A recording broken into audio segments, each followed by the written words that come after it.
I really was a killing joke. 2012, Jodi King, Chapter 3.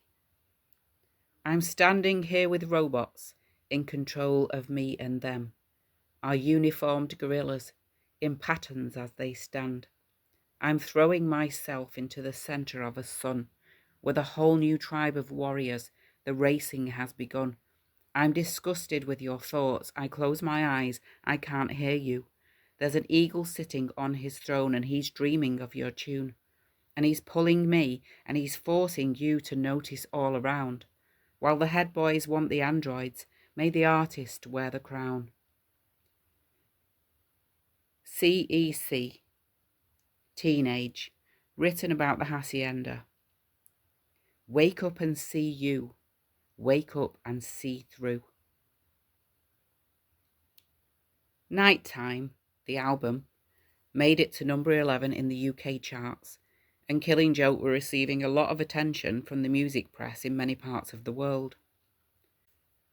I was more than pleased at seeing them break out to a wider audience, but also a tad concerned that if they went mainstream, they might lose their fascinating edge. Still, it was my time at last, and I was about to experience the wild whirlwind of wonder for myself for the very first time. After a live appearance on Top of the Pops, which immensely fired me up, Killing Joke cancelled their gig at the Victoria Hall in Hanley, which had been scheduled for 14th of February in Stoke-on-Trent. Maybe they wanted to get trashed and hang out in London with the bigwigs after the show, although that's a guess, not a fact. As a younger sister of mine lived in Hanley along with Ian, or as I will refer to him throughout this book, Father 2, I had been keen to travel the short distance over for my first taste of Killing Joke, blessed with the chance to spend some time with that part of the family and of course have a place to stay. My actual first hit of Killing Joke live was in Manchester at the Apollo, which seemed a very unlikely establishment for watching a band of such vigour. I had become accustomed to attending small venues like Cloud9 or Rockworld to view bands from the alternative or punk scenes. Clubs which had no seats near the stage, just an open floor where during a live performance punk rocking kids would climb up onto the speaker stacks or fight in a pit of madness right up to and off and on the stage. I had frequently joined in with the brawling when the crowd was small and relatively safe, and had seen a few bands at Cloud9 that year, including Scottish punk outfit The Exploited, whom I liked for all of 5 minutes for a couple of decent tracks. Their frontman Watty, aka Terry Buchan, had caught my attention when he began their show hanging upside down from the beams of the ceiling. Apparently, he had been in the army and was as fit as a sergeant's dog, as well as angry at the world. In a club such as Cloud9, you could be as outrageous as you wanted and nobody would bat an eyelid. I had missed Killing Joke in the precious early days where small clubs meant audiences were close and intimate, and so I presumed I would never meet the chance to be near enough to catch the sweat of the band. The Apollo was the venue where I had seen Adam and the Ants just into my 12th year on the planet, where we were carefully kept in our seats throughout the concert by outsized, grumpy security guards. This was the first ever live gig for me, and the most traumatic event to happen that night was my friend commencing her monthlies. Her feminine inevitability began whilst she screamed incessantly, "Marco! Marco!" as if acting out a part from an old black and white Beatles movie. My aunt friend was a good friend, but moulded by her upbringing, very different from myself. She was a normal girl from a normal home, whose normal parents were consistently strict and just about tolerated her hanging out with a ruffian from a hippie commune, provided she always went home on time for dinner and washed, dried, and put the pots away immediately afterwards. They even allowed me to eat with them a few times, after which, of course, I helped with the chores. I felt nervous about dropping food or making a noise whilst I ate, and we were not allowed to speak at the dinner table. They lived in a neat little 2-up, 2-down terraced, owned a sensible, clean and economical car, and just had the 2 children who were never allowed any pets. Her dad looked like Gregory Peck and went to work every day, always came home on time, sat in the same chair and treated her mum with respect, although he never said much. He appeared to me to be quite noble because he never went to the pub. Her mum did all the cooking and the rest of the cleaning, although I did see her dad vacuuming the front room once. The couple always went shopping together on the same day each week, with her dad doing the driving, of course. It was very normal and very nice, and at the time I was substantially jealous of their perfect little setup, even though I couldn't relax in there. Marco, the guy my friend had been screaming for, was the drummer with the ants, and I could never understand what she saw in him. In my eyes, he looked like a homosexual pirate. In hindsight, her hormones must have been up the wall, poor kid. No wonder she was freaking out so much. Funny thing is, my good friend was often bullied at school just because she was well brought up. Always had smart clothes on and had to be home for 8 p.m. latest, which stretched to 9 p.m. at weekends and holidays. Most of the other kids at our high school had been brought up on a housing estate, and the majority of parents who weren't on the game or pimping were pretty laid back, working class folk. They had enough kids to ensure that they could look after each other, so that their evenings were freed up to spend in the local after a hard slog at the factory. I felt at home down there through my school years, and so did my friend. Kids on the estate looked out for each other like one big extended family, and there were so many mixed race boys to hang out with. Perfect for teenage crushes. Despite our differences, my friend and I, in that environment, were both different. There was still seating in place at the Apollo the year of Killing Joke's nighttime tour, and as it was such a grand opera house, a sore thumb in a rough and bleak part of Manchester, we were pleased to have tickets for the second row. My sister and I spent a good while getting ourselves ready, lining our eyes with thick black coal and spiking our hair with egg white, which sets like rock when lightly blown with the hairdryer. As was the case for all in the punk era of old and new, our decorated selves were on show to the other tribe members. I wore a grey shirt with skulls on it, which did absolutely nothing for me other than make me look even more like a little fat boy, topped with Ed's sleeveless leather jacket, which was covered in artwork and Killing Joke graffiti, which he had carefully created from a homemade stencil.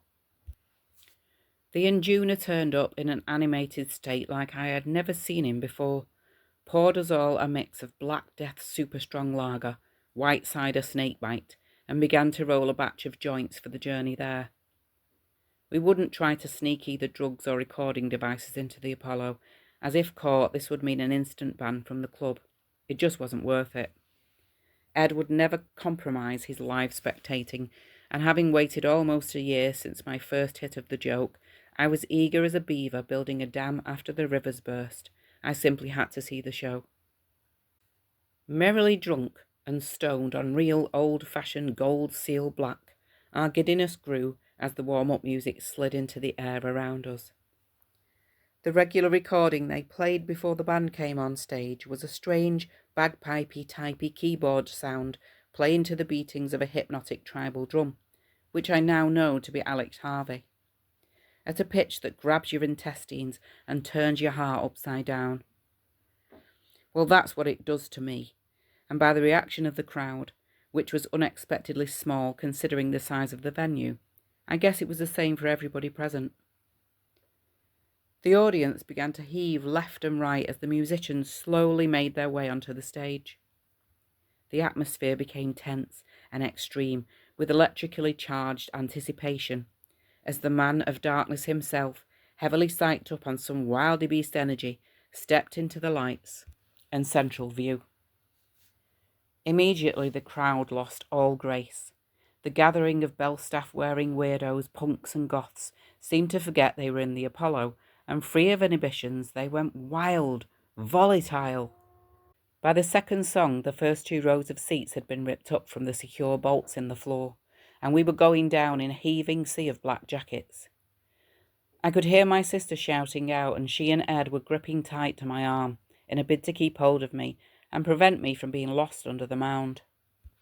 After all, I was just 15, and despite how big and hard I thought I was, I could have easily been crushed to death under there. In fact, it was quite amazing that there were no fatalities that day. For me, Jazz and his merry band of men resembled a group of warlocks who had summoned an energetic force of mayhem, and I loved it. Being so many gigs ago, besides the crushing and heaving and Jazz Coleman's incredible presence, I don't remember much else. But for the first experience of Killing Joke live, this was something to tell the kids at school about. And those kids knew me as an odd bod, whether that was because I dressed differently to everyone else or they knew of my home life.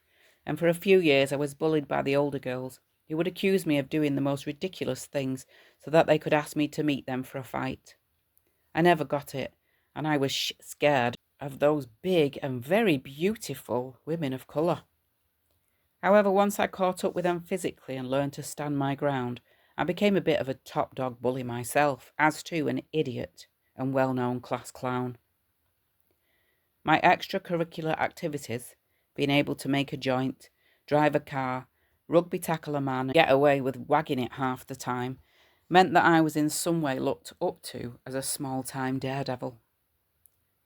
I soon learned to enjoy the attention I received from being a cock, warding off outsiders with a gang of girls from the hill, faithfully grouped together behind me, and giving teachers hell with quick and witty remarks, to the delight of my rowdy and uncontrolled classmates.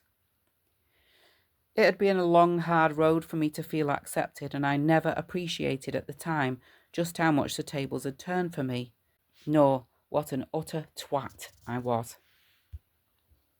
In early primary school, I felt so out of place amidst the other children, as though I had a mask on or a suit of some sort that kept me apart from them, as if my person was an outfit that wasn't fitting correctly. Almost like a snail in the wrong shell, something wasn't quite right, and I was alien to my peers. It seemed that the teachers, with the exception of my wonderful music tutors, treated me differently to the way they did the other children too. Sometime after leaving junior school, I learnt that my favourite teacher had been fired, accused of meddling with young boys.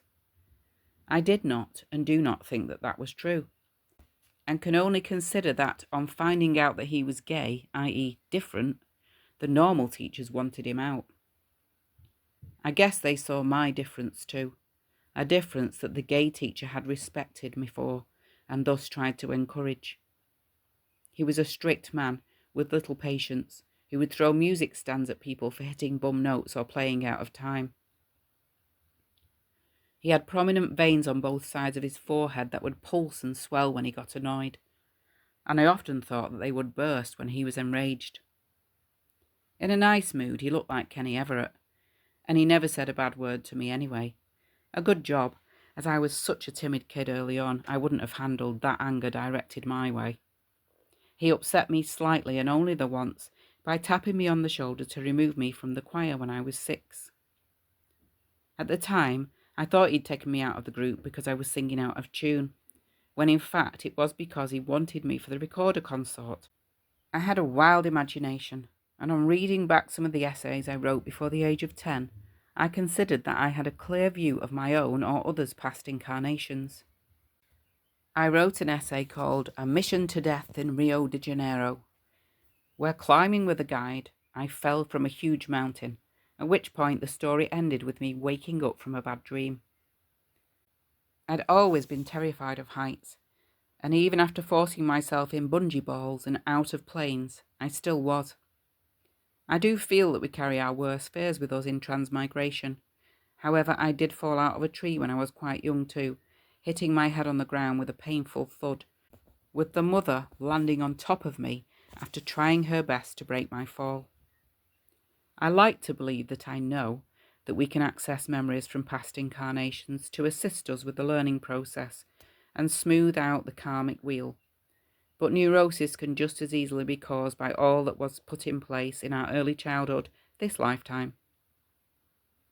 It is thus a matter of choice as to what we draw upon for our own enlightenment. The Search for the Golden Firebird in the Land of the Rising Sun, another essay of mine, told of a journey through Japan in the midst of a civil war. I never had to pause for thought during this imaginary writing. It flew out of me like clear recent memories with such fine detail of people, places and circumstance. I also had very lucid dreams, leaving my body in the first instance after discussing the phenomenon with a friend. Before my teens, I was performing séances with a small group of inquisitive pals because I had seen and heard unexplainable things and longed to know more about the other side, if there was one.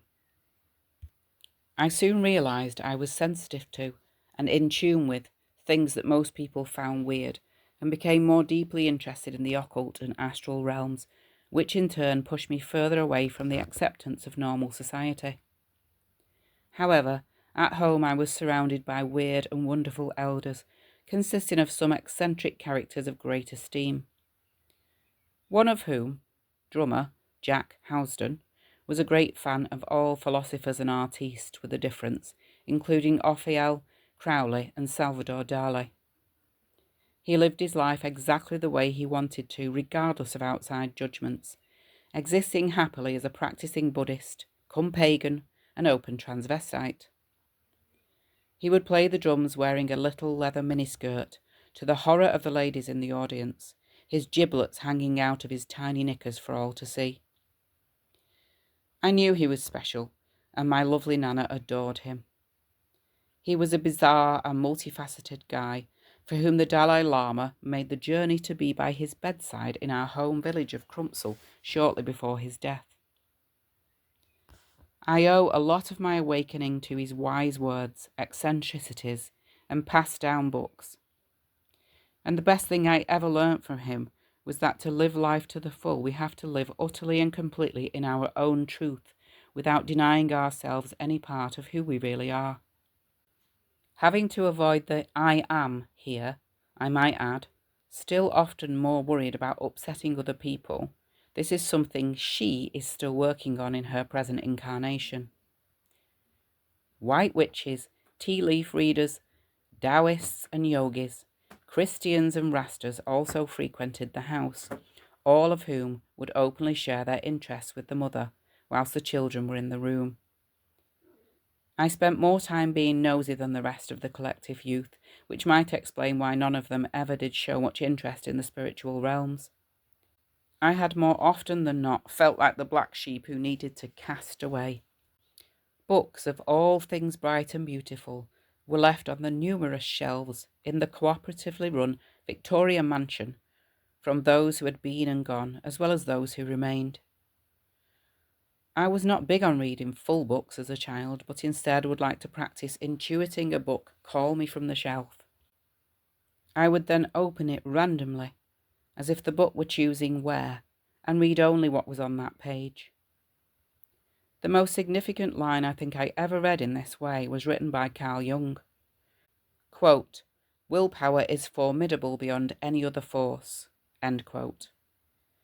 I took that to mean if we tried hard enough, we could sidestep fate. And although I accepted the chart of my astrological birth plan and lines on my hand, I truly believed that I could better my lot, and so I set myself the personal task to try.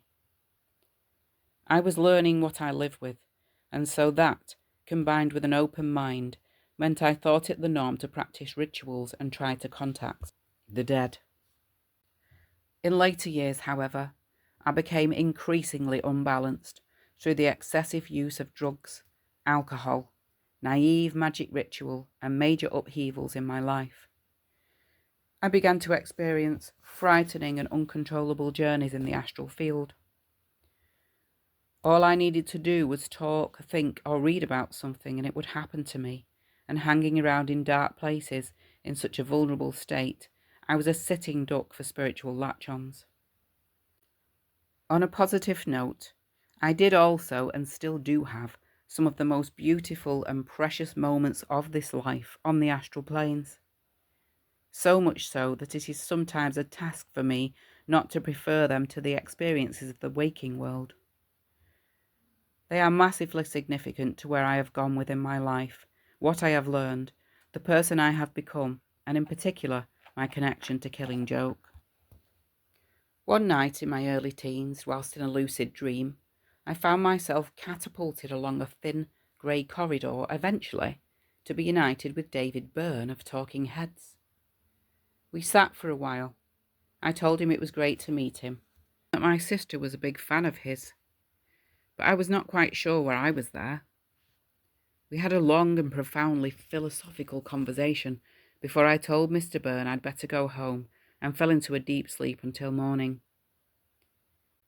And as with all the astral journeys, something I will never forget. Astral travel often occurs at the point between being awake and sleeping, a sort of in-between place where you are free of your physical body, yet still have the use of your mind, often with total control, and always with the pleasure of sensation. Before meeting David Byrne, I had been in an average out-of-body experience, floating around in an empty house, which was similar to the one we lived in, yet the furniture was arranged differently. For want of a better way to explain this, it was our house but on another plane with a slight difference. I was plunged, it seemed by accident, into a different dimension. An extraordinarily moving event. I was not complaining. I didn't have a particular interest in the band called Talking Heads, and I barely knew who David Byrne was. I had heard my sister speak about him and a couple of tracks, but there he was chatting to me, and in his full body it seemed, not just a talking head.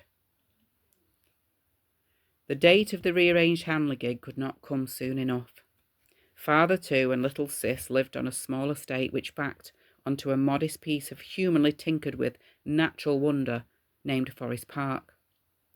The green space boasts some fertile humps which you can enjoy by following the spiralling paths which span the circumference of the hills and lead you to the summits.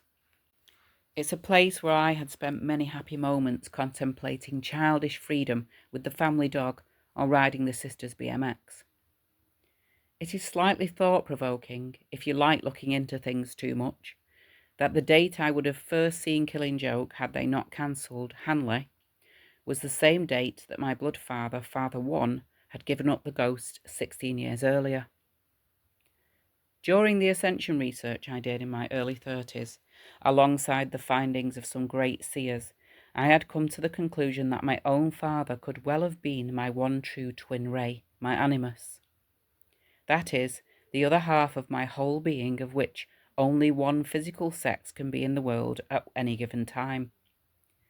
This idea explains the loneliness most people feel in life when they do not have a supportive partner to share their life with, for it is in fact a longing for our own other spiritual half which leaves this gaping hole an impression of need. The fact that Jazz resembled my own father in some ways could have been the reason for my subconscious attachment to him and Killing Joke in the first place. But whatever it was, the feeling was undeniable, and obviously to me now an essential requirement for my odyssey. Some of the musical content of the album Nighttime seemed to me a bit pop orientated, as if the band were half-heartedly pushing record sales to the masses. But still most of it made my whole being vibrate when I listened, and as with all their material, sounded like nobody else gone before. While some of the song lyrics were a mystery to me at that age, I felt the overall meaning behind each album. Cryptically expressing his belief in finding a better way in a dying world, Jazz paralleled my own thoughts, albeit in a more intellectual and middle-class way. Somehow, due to the multidimensional world which I felt had connected me to Killing Joke, I thought the similarities in my own thoughts would be apparent to the band on our meeting. A deranged and troubled teenager, with thoughts above my station, I often wonder, had I been born into a different societal class, might I have been accepted as an artist and encouraged to research and make from my differences and talents? I reiterate, it was I who chose this path, and even though sometimes I have wondered why, I am actually euphorically glad that I did. The Victoria Hall was the perfect setting for Killing Joke. A huge space, dimly lit with a large raised stage and Roman-style pillars holding up the high ceiling. I didn't have any incentive to join in the crushing and pushing at the front of the floor. I wanted to dance and enjoy the experience in every possible way I could. Ed took his regular position, which was and still is wherever the sound is most perfectly balanced, and I closed my eyes for a moment, allowing the music to take me away. I began to spin myself around, weaving in and out of the revellers, skipping and twirling, turning and whirling, with a grin on my face like a nutcase. For a moment I felt annoyed that nobody else was joining in, and they would rather squash and push and shove at the front. But I continued my freestyle stomping till the end of the show. The crowd was strangely quiet, though still huddled together around the stage, and I could only envisage how beautiful it might have been had everyone twirled and skipped and pranced about like court jesters with me. It was a fantastic show, and one which left me wanting more, much more. After the band finished their encore and fled the scene, a guy wearing a Gaddafi fried chicken t-shirt, who appeared stressed out and irate, was walking around the venue shouting, "Flock off and die!" to everyone. He was skinny, tall and dark, and had facial features resembling that of Jazz Coleman, so we presumed he was one of the family. The audience had seemed a little on the numb side, but Ed had valued the show, and I had danced my little ass off in appreciation, and did not feel we deserved to flock off and die for that. I sort of got what the guy's problem was, as I'd also felt the annoyance of the lack of movement and jollity. But I felt it was a bit unfair to shout at everyone after they had paid in and stayed the duration. Merrily mesmerised Ed and I made our way back to Father Two's house. With buzzing ears and hearts aflame, we awaited the chance to do it again. Mark Prindle review of Nighttime by Killing Joke, 1985, EG Records. Quote, "Finally, a bit of a stylistic shift. The guitar is still high-pitched, and the vocals are still hoarse and British, but now the bass, drums and keyboard accompaniment are thumping along in a corny 80s dance music manner. This wouldn't be a big deal if the songwriting was at its usual level, I suppose, but it's not. Half of the album is phenomenal, but the other half is kinda hokey. The title and lead track, for example, has really stupid melody. Oh well, did I mention how much cleaner this record is? I mean in every way. The cover is a sleek airbrush photo of the band. All the song titles are typed neatly instead of scrawled into the cover. Even the record label is cleaner. That malicious damage thing was a bit much, I suppose. Jazz is singing a tad more on this one too, which isn't a bad thing. His voice is actually kinda nice. But on rather lifeless tracks like Tabazan and Multitudes, it's hardly a relevant touch. Don't yell at me. Both songs have great choruses, but a great chorus does not a worthwhile song make." End quote. Just to yell at you slightly there, Mark, Tabazan is a freaking fantastic track. You were obviously not listening deep enough. Go back and listen again, on mushrooms if possible, or in a tantric state if you don't do plant life. Okay, it's a bit rude, but it penetrates deep into the psyche, and I think that is what it's supposed to do. Forgive my intersection there. Do carry on. Quote, "Enough complaints. Regardless of the numbing down of the patented joke attack, there are still some phenomenal driving tunes on here. Europe, Kings and Queens, powered by classic jazz riffs. Love Like Blood is an honest-to-goodness effective synth pop tune, and 80s, well, we know that story, right? Kurt Cobain stole the guitar line for Come As You Are. Granted, the Killer's original number isn't anywhere near as sad and lovely as Nirvana's, but a nicked riff is a nicked riff. Killing Joke sued and would have won had Cobain not committed suicide. Very good, Prindle, love." Apparently, they had only to prove that Nirvana had heard of Killing Joke to prove their case. And that was an easy thing to prove, as Mr. Cobain had sent the band a Christmas card a few years earlier. When I first heard about this case, I thought to myself, geez, what a bunch of assholes. But now that I know more about the band, I can only wonder how the hell Kurt was planning to get away with ripping off one of the most famous riffs by one of the most psychically disturbed groups ever formed. 80s is a cool song, by the way, and gets stuck in my head quite often.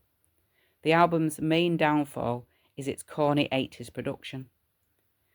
Jodi's guitar is still in the fore, but the keyboards and synth drums really do suck a lot of the kick out of this formerly aggressive combo. First underproduction, now overproduction. How damn hard can it be to make an album sound good? End quote.